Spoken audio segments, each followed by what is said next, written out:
and I call the member for McNamara by virtual presence. Very kind of you, Acting Speaker. Thank you very much.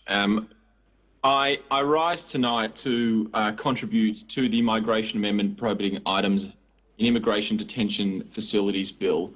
And can I start my remarks tonight by thanking the people in my electorate who have written to me about this bill, who have raised their voice and by extension requested me to raise mine in this place, and by saying that for them, they can't understand the logic behind this bill. They can't understand why Australia is pursuing such a draconian and overreach in regards to the management of people in our control and in our care, and have rightly pointed out the cruel nature of this bill.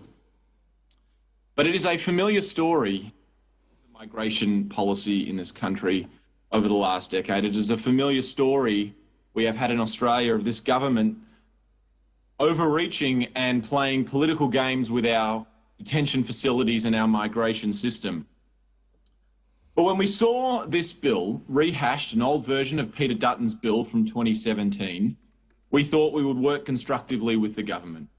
We thought, as the Labor opposition, that there are pretty extraordinary powers sought by the government, and therefore we would seek to get an explanation, find out why these powers are necessary. Often it's, that there could be reasons and there could be cases as to why the government sought these pretty extraordinary powers. But of course, there was no answer. There was no response from the government that justified the extraordinary powers that they sought to have as a result of this migration bill.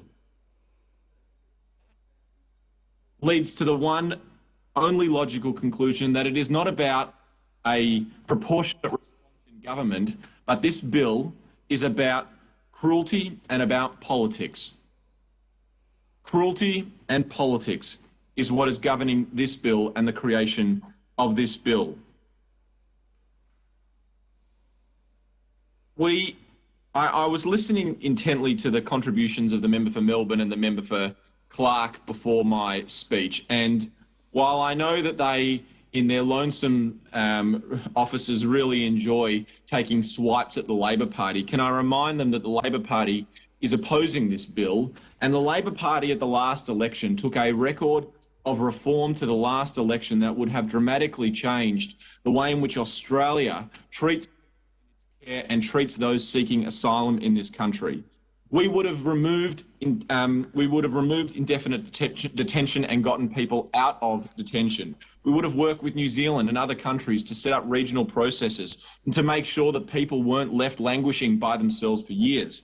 We also would have gotten rid of temporary protection visas, improved the processing time for visas, increased our humanitarian intake, played a bigger role in the international stage. We would have completely transformed the way in which Australia handles these migration cases. So I really resent the fact that the politics from the Greens and the Independents constantly trying to undermine Labor's reform in this place.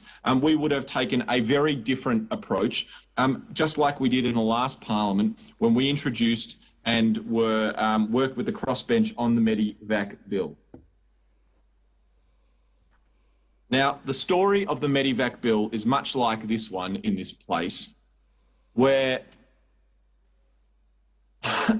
the standards that the Labor Party sought to enforce were not remarkable. They weren't remarkable.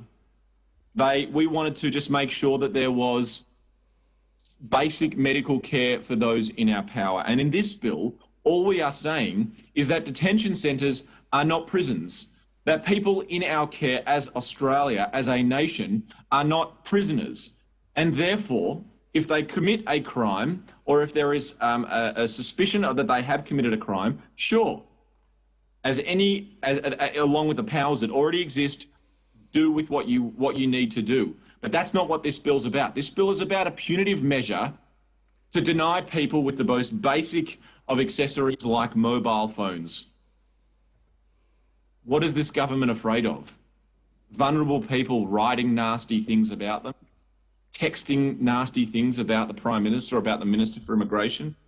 It's hardly a sign of strength that a government would seek to take away such a basic human right as the right to communication and connection to the outside world to people who have not committed a crime, to people who have come to this country seeking our help. And just like the Medivac bill, this bill, the government has simply sought to play politics and to introduce cruel and unnecessary overreaching measures. To deny someone a mobile phone in detention seems heartless and cruel. But to deny someone medical attention in this country, under the Australia that I have grown up with, seems foreign to all of the things that I hold dear about this country. It seems foreign to all of the things that I've known as an Australian, where healthcare is a universal right, not something that the government plays games with, depending on whether or not they feel like they need to flex their political muscles of the day. But I guess it's hardly surprising. Just like in this bill, where the government had no reason and no justification as to why they needed these extraordinary powers, we heard after the Medivac bill, the mother of all scare campaigns unravelling, where they said that they needed to then open up the Christmas Island Detention Centre. We all remember that, the Christmas Island Detention Centre, where this government wasted $185 million. It was in the budget. $185 million to open up the Christmas Island Detention Centre. What a waste of money. What a waste of resources. What a waste. And to prove that there was no justification for the government to have the Christmas Island Detention Centre open, who did the government send there? Well, for the majority of time, it has been a sad family of four with a 3-year-old girl and a 5-year-old sister sitting in there by themselves with their parents, defenseless. It is not a sign or a show of strength to take a family out of a community in regional Queensland and put them by themselves in the Christmas Island Detention Centre. It doesn't matter that the government wasted millions of dollars in setting up an unnecessary detention centre after the Medivac bill embarrassment on the House of Representatives. It matters that they used that $185 million political exercise where the Prime Minister was seen doing press conferences, charging the taxpayers thousands of dollars per minute to get photo ops near these empty detention centre in Christmas Island. We are better as a country and as a people than wasting millions of dollars on defenceless people. I think that we as Australians are better than spending millions of dollars during a pandemic to lock up people unnecessarily. And surely we are better, Acting Speaker, in the middle of a pandemic, wasting millions of dollars locking up a family. Surely we are better than letting them have their mobile phones when they haven't committed a crime. This bill isn't about the extraordinary powers that the government wants. This bill's about the government seeking extraordinary powers for no reason. This government had no reason to want to take away the mobile phones of people who have committed no crime other than to flex their muscles and play the politics of cruelty, which is their default game. And it's hardly surprising because the Minister for Home Affairs has form on this. He leads the department, and the acting minister, who has been an acting minister for quite some time in this reform. And, maybe he's bored. Maybe he's looking forward to the November shuffle where he'll be moving over to defence, as reported by many of the mainstream media outlets. Maybe the Minister for Home Affairs has other plans.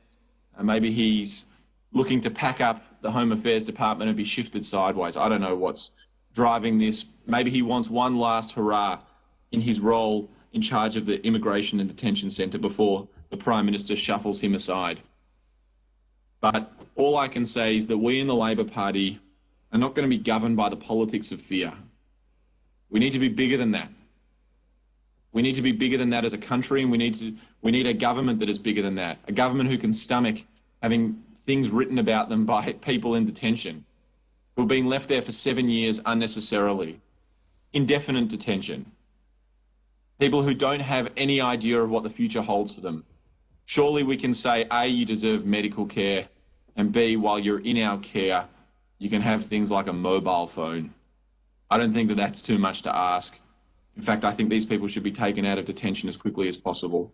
But I would finish my contribution today by saying that at every single stage we have sought to work collaboratively and cooperatively and sought to find answers as to why the government would want to introduce such draconian measures. But at every single stage, the government hasn't provided answers. And the only answer that really exists is that the government wants to play with people's lives and play cruel political games in order to make their political points. It's shameful, and I join my colleagues on the Labor Party in saying that we don't support this bill, and we hope for a day where there's a bit more decency and humanity that comes to our immigration detention and our immigration policies in this country, and I hope to work towards them in my time in this place. Thank you, Acting Speaker.